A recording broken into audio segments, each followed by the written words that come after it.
yerində 6 güşəli ulduzların olduğu görünür.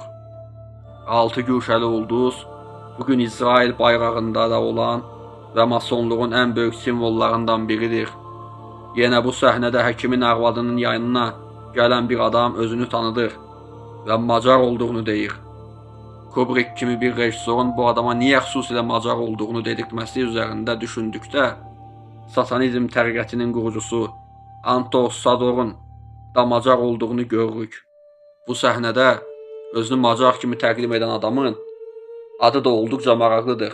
Sandor Savor. Satanizm təriqətinin qurucusu ilə çox oxşar bir addır. Eyni səhnədə bir neçə qadın həkimin yanına gəlir. Qadınlardan biri həkimə İngilis kral ailəsindən danışdıqdan sonra özünün Rockefeller Plaza'da çalışdığını deyir. Çox maraqlıdır. Eyni səhnədə həm satanizm təriqətinin qurucusu Anton Sador, həm İngilis kral ailəsi, həm də dünyanın ən gizemli ailələrindən biri və masonluqla, Illuminati ilə ən üst səviyyədə əlaqəli olan Rockefeller adı çəkilir. Daha sonra bu iki qadın həkimin qoluna girir. Həkim hara gedirik deyə soruşduqda qadınların cavabı olduqca maraqlıdır. Göy qurşağının bitdiyi yerə. Göy qurşağının bitdiyi yer masonluqda sirlərin sona çatdığı, Illuminati gizəminin açıldığı məkanı ifadə edir. Elə bu anda bir adam gəlib həkimi təcili olaraq yuxarı çağırır.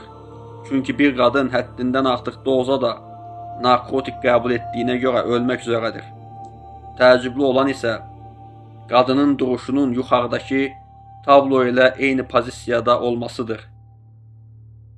Tablo əxlaq sınırlarını zorladığı üçün kadrda yer vermədim.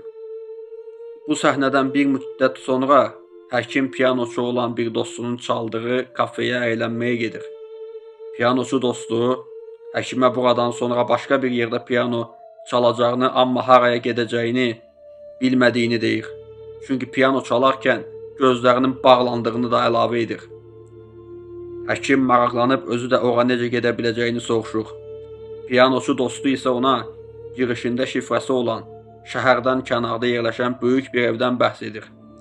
Şifrə isə sədaqətdir. Amma içəri girmək üçün maska taxmaq şərtdir. Üz heç vaxt görünməməlidir. Həkim oradan çıxıb mason lojasının yanında yerləşən, üzərində göy qurşağı simvolu olan bir maska dükanına gedir.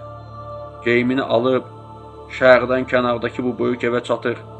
Və sizcə bu ev haradır və kimə aiddir? Çox təəccüblənəcəksiniz.